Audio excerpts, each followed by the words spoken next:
सृष्टि के आरंभ से ही जब अधर्म बढ़ा, तब भगवान ने अवतार लेकर धर्म की स्थापना की। द्वापर युग में जब अत्याचार और अन्याय अपने चरम पर था, तब भगवान विष्णु ने श्री कृष्ण के रूप में अवतार लिया। उनका पूरा जीवन धर्म और सत्य की रक्षा के लिए समर्पित था। उन्होंने जन्म से लेकर मृत्यु तक कई राक्षसों और अधर्मी राजाओं का वध किया, जिससे संसार में धर्म स्थापित हो सके। यह कहानी उनके जन्म से लेकर मृत्यु तक की घटनाओं को एक सूत्र में पिरोती है, ताकि हम समझ सकें कि धर्म का पालन कैसे करें और अधर्म से कैसे लड़ें। अध्याय 1।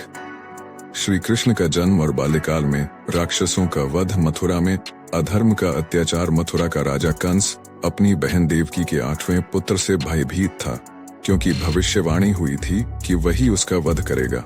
कंस ने देवकी वसुदेव के 6 पुत्रों की हत्या कर दी, लेकिन 7वें पुत्र बलराम और 8वें पुत्र श्री कृष्ण को बचा लिया गया। श्री कृष्ण का जन्म होते ही वसुदेव उन्हें यमुना पार कर गोकुल में नंद बाबा के घर छोड़ आए। सीख: धर्म की रक्षा के लिए प्रारंभ से ही नियति कार्य करती है। बाल्यकाल में राक्षसों का वध। गोकुल में श्री कृष्ण ने कई राक्षसों का अंत किया जो कंस ने भेजे थे। 1. पूतना: यह राक्षसी नवजात श्री कृष्ण को विष पिलाने आई थी, लेकिन श्री कृष्ण ने उसे मारकर यह दिखाया कि अधर्म प्रारंभ से ही नष्ट किया जाएगा।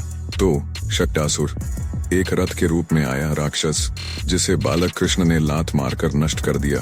3. त्र्यावर्त: आंधी का रूप लेकर श्री कृष्ण को उठा ले जाने आया, लेकिन श्री कृष्ण ने उसका गला दबाकर वध कर दिया।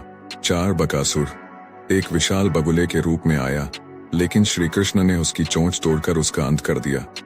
5. अघासुर: अजगर के रूप में आया और ग्वालों सहित श्री कृष्ण को निगलना चाहा, लेकिन श्री कृष्ण ने उसे भीतर से फाड़ दिया। 6. काली नाग: यमुना में रहने वाला जहरीला नाग, जिसे श्री कृष्ण ने पराजित कर नदी को शुद्ध किया। सीख: धर्म और सत्य के रक्षक बचपन से ही अधर्म का नाश करते हैं। अध्याय 2। कंस का वध और मथुरा में धर्म की स्थापना। युवा होने पर श्री कृष्ण मथुरा लौटे और कंस का वध किया। क्यों जरूरी था? कंस ने अपनी प्रजा पर अत्याचार किया था। वह ऋषि मुनियों और निर्दोष लोगों की हत्या करता था। यदि वह जीवित रहता तो मथुरा में अधर्म पूरी तरह हावी हो जाता।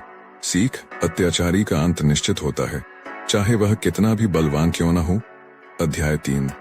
जरासंध और अन्य दैत्यों का नाश। मथुरा को कंस के आतंक से मुक्त करने के बाद श्री कृष्ण को जरासंध और अन्य अधर्मी राजाओं से भी लड़ना पड़ा। 1. जरासंध का अंत। जरासंध ने 17 बार मथुरा पर आक्रमण किया, लेकिन हर बार श्री कृष्ण ने उसे हरा दिया। अंत में उन्होंने भीम से द्वंद्व युद्ध में जरासंध को मरवा दिया। सीख: युद्ध केवल बल से नहीं, नीति और बुद्धि से भी जीते जाते हैं।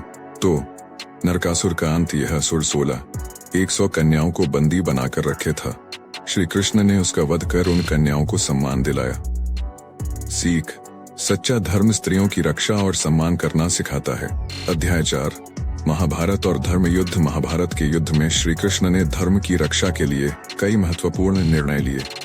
कर्ण को धर्म का ज्ञान दिया, लेकिन जब उसने अधर्म का साथ नहीं छोड़ा तो अर्जुन से उसका वध करवाया।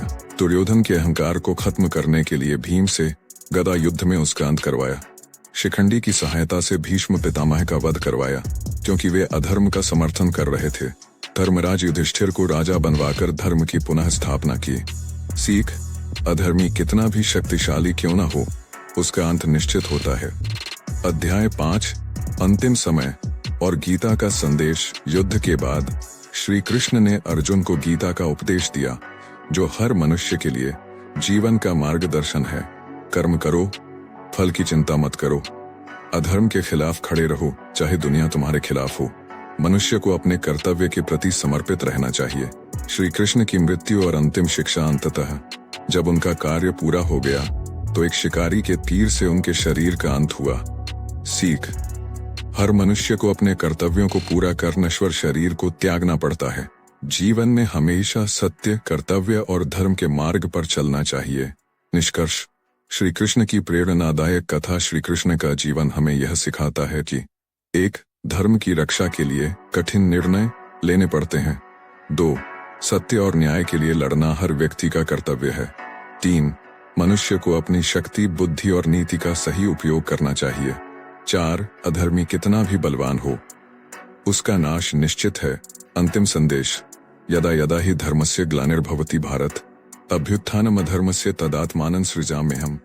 अर्थात जब जब जब धरती पर अधर्म बढ़ेगा, तब तब मैं धर्म की रक्षा के लिए